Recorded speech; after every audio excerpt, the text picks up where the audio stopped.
We have established that this,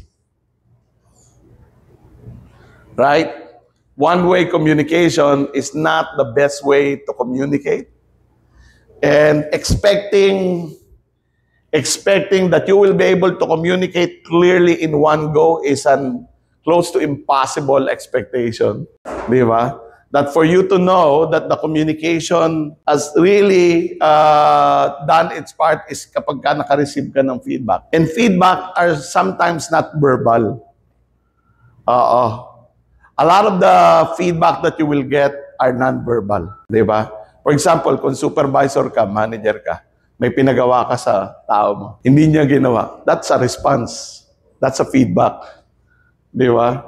So, the ideal communication process is not like this. It's like this. You go through the several cycles until you have an agreement about what's our shared understanding of the situation. What is our shared understanding of how to solve this. And that's the only time you can actually have a complete alignment on what you want to do. So don't get frustrated with questions, because questions allow for shared understanding. No?